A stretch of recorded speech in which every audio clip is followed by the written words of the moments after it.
বলতেছি নবী শেষ নবী, এটা তো ইবলিস সহ্য করে না। আমাদের নবী শেষ নবী, কারণ ইবলিসের দোস্ত আছে গুরুদাসপুরে একজন, যেটা মারা গেছে এখন, ওর অনুসারী আমাদের দেশও আছে, পৃথিবীতেও আছে, আমাদের বাংলাদেশেও দিব্যি ওদের অফিস আছে। আমরা রাষ্ট্রীয়ভাবে চাই আমাদের দেশেও বিভিন্ন দেশের মতো তাদেরকে কাফের ঘোষণা করা হবে, তারা কাফের হিসাবে বাঁচবে, কিন্তু মুসলিম নাম ধরে এই মুনাফিকে আচরণ করার সুযোগ দেওয়া এদেশে হবে না। এটা একটা দাবি উঠাতে হবে, ইনশাল্লাহ আস্তে আস্তে উঠবে, এক এক সমস্ত দাবি উঠবে এবং এই দাবি আদায় করতে হবে। কারণ মুসলমান 90% বেশি এই দেশে। ঠিক আছে, আপনি মুসলমান, হিন্দুরা হিন্দুদের পরিচয় আছে, তাদের কি কোনো ডিস্টার্ব করে কেউ? প্রত্যেক ধর্মের অনুসারীরা তাদের পরিচয়ে থাকবে, বসবাস করবে, বাঁচবে। কাফের যদি কেউ থাকে তারা কাফের পরিচয়ে বাঁচবে, মুসলিম নাম ধারণ করে কোনো মুনাফিকির পরিচয় দিতে পারবে না, দেওয়ার সুযোগ দেওয়া হবে না। ইনশাল্লাহ মুসলমান আস্তে আস্তে আমরা আমাদের অধিকার আদায় করেই ছাড়বো ইনশাল্লাহ। এ হলো মোহরে নবুয়ত। এখানে ওই কাদের কাছে মোহরে নবুয়ত, আমাদের নবী শেষ নবী, নবীজির পরে আর নবী নাই, নবী হবে না।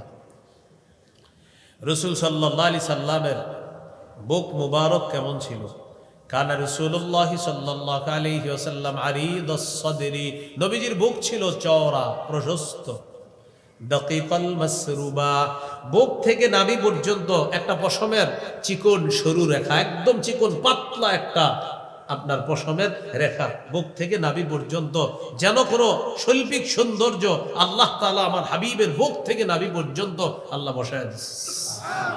এত সুন্দর ছিল পশম। পেট কেমন ছিল? সাওয়া আল বাতনি ওয়াস সাদরি, পেট বুক সমান ছিল। বুক আর পেট ছিল কি সমান সমান, বুক আর পেট ছিল সমান সমান। আমাদেরও পেট বুক সমান থাকা দরকার, পেট না বাড়া উচিত, পেটগুলা না বাড়া কি উচিত। 10টা বাজে 11টা বাজে রাতের খাবার খেয়ে যদি কেউ শুয়ে যায় তো তার তো পেট বাড়বে।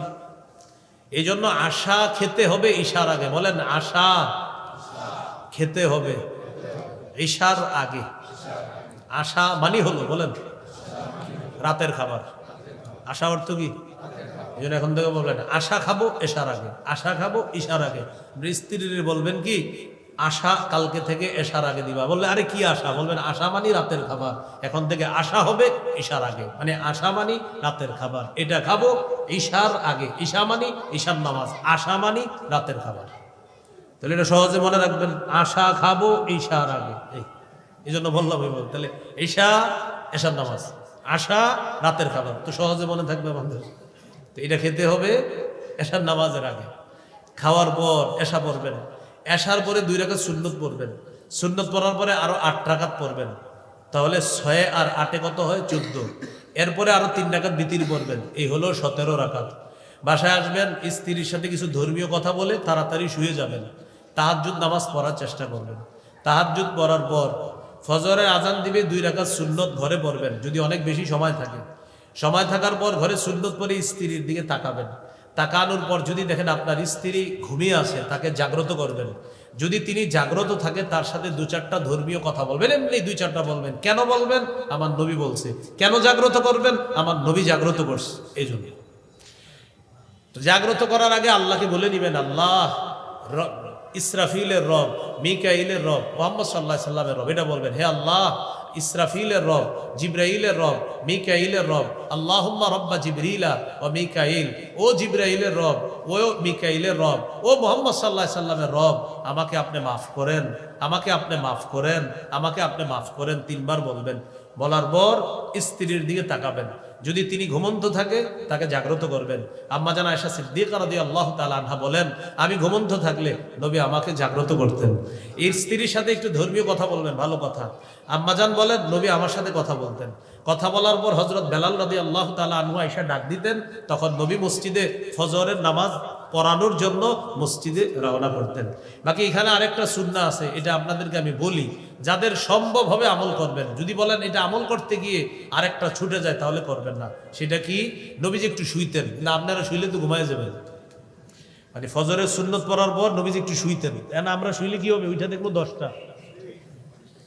তো এখন আপনি যদি এটা কিভাবে করবেন, যে আমার হাবিব যেহেতু সুন্নাহটা পালন করছে আপনি এইভাবে করতে পারেন। বাস নবীজি শুইতেন, তো আপনিও শুইলেন আবার উঠে গেলেন সাথে সাথে, এতটুকু। কারণ আপনি একটু দেরি করলে ঘটনা ঘটে যাবে অন্য কিছু। এই জন্য এটা করার পরে এরপরে নবীজি মসজিদে যেতেন। এই সুন্নাহ মোতাবেক আপনি রাত্রি যাপন করেন, ইনশাল্লাহ আপনার পেট অত সহজে বাড়বে না। এই ছিল রাসূল সাল্লাল্লাহু আলাইহি সাল্লামের পেট আর বুক। হাত আর পা ছিল কেমন? কানা রাসূলুল্লাহ সাল্লাল্লাহু আলাইহি সাল্লাম শাসদাল কাফাইনি ওয়াল কাদামাইন। নবীজির হাত আর পা ছিল মাংসালু একটু। হাতটা ছিল আলিয়ান, নরম ছিল, তুলতুলে নরম। হাতটা ছিল তুলতুলে নরম। আবার জিহাদের ময়দানে তরবারি ধরলে আল্লাহ রাসূল ছিলেন শ্রেষ্ঠ মুজাহিদ। রাস্তা দিয়ে যখন হাঁটতেন যেন নবীজি সাল্লাল্লাহু আলাইহি সাল্লাম ইনহাত্তা মিন সাবাব, উপর থেকে নিচে নামতেছে সিঁড়ি দিয়ে, এমন মনে হতো আসলে তিনি সমতল ভূমিতে হাঁটতেছে, কিন্তু সহজ সরল মানুষের মতো রাস্তা দিয়ে হাঁটতেন, মনে হতো তিনি উঁচু থেকে নিচুতে নামতেছেন। এইভাবে আল্লাহ রাসূল সাল্লাল্লাহু আলাইহি সাল্লাম হাঁটতেন। নবীজিকে যখন কেউ ডাক দিতেন হাঁটা অবস্থা, তিনি পুরা শরীর ঘুরিয়ে তার দিকে তাকাইতেন, এরকম না, পুরাটা ঘুরিয়ে তার দিকে তাকিয়ে তাকে যথেষ্ট মূল্যায়ন করতেন। এই হলো রাসূল সাল্লাল্লাহু আলাইহি সাল্লামের সূরত। বলেন কি এটা? সূরত। আরেকটা হলো নবী সাল্লাল্লাহু আলাইহি সাল্লামের সিরত। হ্যাঁ, সিরতটা কি? সিরতটা হলো আম্মা জান আয়েশা সিদ্দিকা রাদিয়াল্লাহু তাআলা আনহাকে জিজ্ঞাসা করা হলো, কাইফা কানা খুলুকু রাসূলিল্লাহি সাল্লাল্লাহু আলাইহি ওয়াসাল্লাম, রাসূলুল্লাহ সাল্লাল্লাহু আলাইহি সাল্লামের চারিত্রিক বৈশিষ্ট্য কেমন ছিল, তার ব্যাপারে আমরা আপনার কাছে জানতে চাই, তার জীবনটা কেমন ছিল। আম্মাজান বললেন, কোরআন আছে না তোমাদের কাছে? হ্যাঁ। কানা খুলুকুহু আল কোরআন, পুরা কোরআনটাই হলো আল্লাহ রাসূল সাল্লাল্লাহু আলাইহি সাল্লামের চরিত্র। কিভাবে? কোরআনের যা আদেশ এটাই নবীর চরিত্র, কোরআনের যা নিষেধ এটাই নবীর চরিত্র। আদেশগুলা তিনি যথাযথ 100 পালন করেছেন, নিষেধগুলা তিনি পরিপূর্ণভাবে বিরত থেকেছেন। এই জন্য আম্মাজান বললেন পুরা কোরআনটাই হলো আল্লাহ রাসূলের চরিত্র। সাহাবায়ে কেরাম জিজ্ঞাসা করলেন, আম্মাজান নবীজি যখন ঘরে থাকে কি করে? খালি নামাজ রোজা করে, মানে সাহাবারা মনে করছে নবীজি মনে হয় খুব ইবাদত বন্দেগী করে ঘরে সারাক্ষণ। আম্মাজান বললেন, কানা রাসূলুল্লাহ সাল্লাল্লাহু আলাইহি সাল্লাম ফি মিহনাতি আহলিহি, নবীজি ঘরের যে কঠিন কঠিন কাজের মধ্যে নিজে অংশগ্রহণ করে স্ত্রীদেরকে সহযোগিতা করতেন। আম্মাজান আর কি করে? আম্মাজান জবাব দিলেন, নবীজি নিজের জুতাগুলা সেলাই করে, নিজের জামা মোবারক আল্লাহ রাসূল সাল্লাল্লাহু আলাইহি সাল্লাম সেলাই করে, এইভাবে তার কাজগুলা নবীজি নিজে করেন। আমরা কি করি? এইখানে পানি আছে, এই যে বসে রয়েছে, স্ত্রীর বলে একটু পানি দাও তো। আচ্ছা এইখান থেকে আপনি নিলে কি সমস্যা? এই যে এইখানে একটু পানি দাও তো, মানে আর কোনো কাজ নেই, এমনি হুদেই বসে রয়েছে, একটু পানি দাও, এটা কোনো কথা?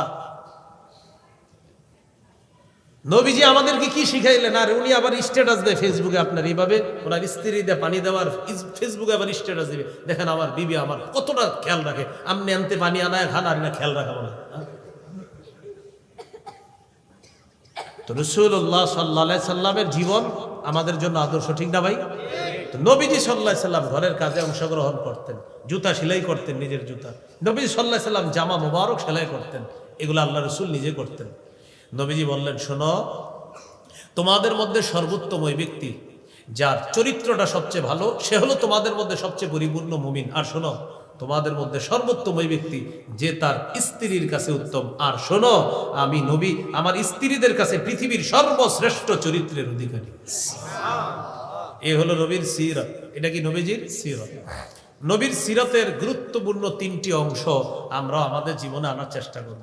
বলেন, অবিচলতা, কথার আঘাত, কর্মের আঘাত।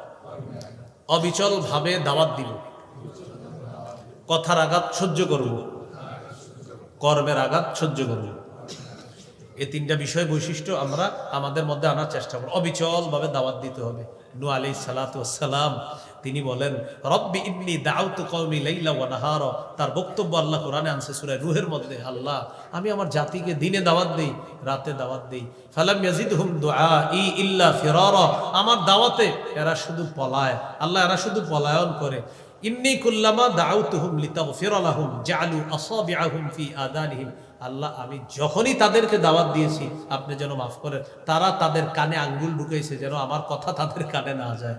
এইভাবে নূহ নবী অবিচলভাবে দাওয়াত দিয়েছেন। কয় বছর? 950 বছর। সূরা আনকাবুতের 14 নম্বর আয়াত, ওয়ালাকাদ আরসালনা নূহান ইলা কওমি ফালাবিথা ফীহিম আলফা সানাতিন ইল্লা 50 আমা। আমি নূহকে তার জাতির মাঝে প্রেরণ করলাম, তিনি তাদের মাঝে ছিলেন 50 বছর কম, 1000 বছর, মানে 950 বছর তাদেরকে তিনি দাওয়াত দিলেন। রাসূল সাল্লাল্লাহু আলাইহি সাল্লামের জীবনের অন্যতম 4টি কাজ, মিশন নিয়ে আল্লাহ পাঠিয়েছিলেন। সেই মিশনগুলো হলো, 1 নাম্বার তেলাওয়াতুল কোরআন, কোরআন তেলাওয়াত করা। 2 নাম্বার এই তেলাওয়াতুল কোরআনটা অন্যকে শিক্ষা দেওয়া। 4 নাম্বার এই কোরআনের ব্যাখ্যা সাহাবায়ে কেরামকে শিক্ষা দেওয়া। আর 4 নাম্বার ছিল আপনার আত্মশুদ্ধি করা। এটা হলো সূরা বাকারা। ইব্রাহিম নবীর দোয়া ছিল এই 4টা। আল্লাহ এমন এক নবী পাঠান যেই নবী কোরআন তেলাওয়াত করবে, 2 নাম্বার জাতিকে কোরআন শিক্ষা দিবে, 3 নাম্বার হাদিস শিক্ষা দিবে মানে কোরআনের ব্যাখ্যা, 4 নাম্বার আত্মশুদ্ধি করবে। আল্লাহ দোয়াটা কবুল করছে, তবে সিরিয়ালটা একটু অন্যভাবে। আল্লাহ বলে দিলেন, ইব্রাহিম নবী আপনার দোয়া আমি কবুল করলাম, তবে সিরিয়ালটা এইভাবে।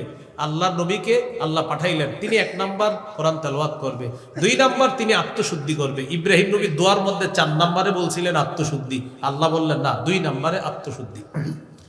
আত্মশুদ্ধি করার পর 3 নাম্বার তিনি জাতিকে কোরআন শিখাবে, 4 নাম্বার কোরআনের ব্যাখ্যা শিখাবে। 2 নাম্বার আত্মশুদ্ধি কেন? কোরআন রাখতে হলে আত্মাটা সাফ করতে হবে, তাই নবী দ্বিতীয় কাজটাই করবে, জাতির আত্মা সাফ করার কাজ করবে। তাই সাহাবায়ে কেরামের আত্মাটা আগে সাফ করতে হবে, তাসকিয়াতুন নফস, আত্মা পরিশুদ্ধ করতে হবে, এরপর কোরআনটা সেখানে রাখতে হবে। এই জন্য আল্লাহ তাআলা বলেছেন, হুয়াল্লাযী বা'আসা ফিল উম্মিয়িনা রাসূলাম মিনহুম ইয়াতলু আলাইহিম আয়াতিহি ওয়া ইউযাক্কিহিম। আর সূরা বাকারায় ইব্রাহিম নবীর দোয়াটা, রব্বানা ওয়া বা'আস ফীহিম রাসূলাম মিনহুম ইয়াতলু আলাইহিম আয়াতিকা, এরপরে কি ওয়া ইউআল্লিমুহুমুল কিতাব ওয়াল হিকমা ওয়া ইউযাক্কিহিম। আর সূরা জুমার মধ্যে কি, হুয়াল্লাযী বা'আসা ফিল উম্মিয়িনা রাসূলাম মিনহুম ইয়াতলু আলাইহিম আয়াতিহি ওয়া ইউযাক্কিহিম। সূরা বাকারায় 4 নম্বরে ওয়া ইউযাক্কিহিম, সূরা জুমার মধ্যে 2 নম্বরে ওয়া ইউযাক্কিহিম। সূরা আলী ইমরানেও আছে। তো 3 নম্বরে ওই আল্লিমহুমুল কিতাব, 4 নম্বর ওয়াল হিকমা। 3 নম্বর কোরআন শিখাবে, 4 নম্বর হিকমত শিক্ষা দিবে। মাদ্রাসাটার নাম মাদ্রাসায়ে উলুমুল কোরআন। এখানেও কোরআনের ইলম চর্চা করা হয়, শিক্ষা দেওয়া হয়। এই শিক্ষা, এটা আল্লাহ রাসূলের জীবনের সিরাত। বলেন এটা কি? সিরাত। নবীজি সাল্লাল্লাহু আলাইহি সাল্লামের সিরাত, কোরআন শিখা, কোরআন শিখানো। এই জন্য হাদিসের মধ্যে আসছে, তিরমিজির 2909, 2910, 2 হাদিসের মধ্যে আসছে। এক হাদিসে আসছে, মান ক্বারা হারফাম মিন কিতাবিল্লাহ ফালাহু বিহি হাসানা। কোরআনের একটা অক্ষর বললে তার আমলনামায় নেকি হয়। ওয়াল হাসানাতু বিআশরি আমসালিহা, এক নেকি মানে হলো 10টায় রূপান্তরিত করে আল্লাহ, একটা অক্ষরে 10 নেকি হবে। পরের হাদিসে বলছে, খায়রুকুম মান তাআল্লামাল কুরআনা ওয়া আল্লামা। তোমাদের মধ্যে শ্রেষ্ঠ ওই ব্যক্তি যে কোরআন শিখে অন্যকে শিখায়। আমরা এই মাদ্রাসার প্রতি খেয়াল রাখবো, মাদ্রাসার জন্য আমরা দোয়া করব। আজকে 5 জন হাফেজের এদেরকে যেন আল্লাহ তাআলা আব্দুল্লাহ ইবনে মাসউদ, আব্দুল্লাহ ইবনে আব্বাস রাদিয়াল্লাহু আনহুমা, তাদের মতো বড় মুফাসসির, মুহাদ্দিস, হক্কানি, রব্বানি আলেম হিসাবে আল্লাহ কবুল করেন। সুবহানাল্লাহি ওয়া বিহামদিহি, সুবহানাকাল্লাহুম্মা ওয়া বিহামদিক, আশহাদু আল্লা ইলাহা ইল্লা আনতা, আস্তাগফিরুকা ওয়া আতুবু ইলাইক।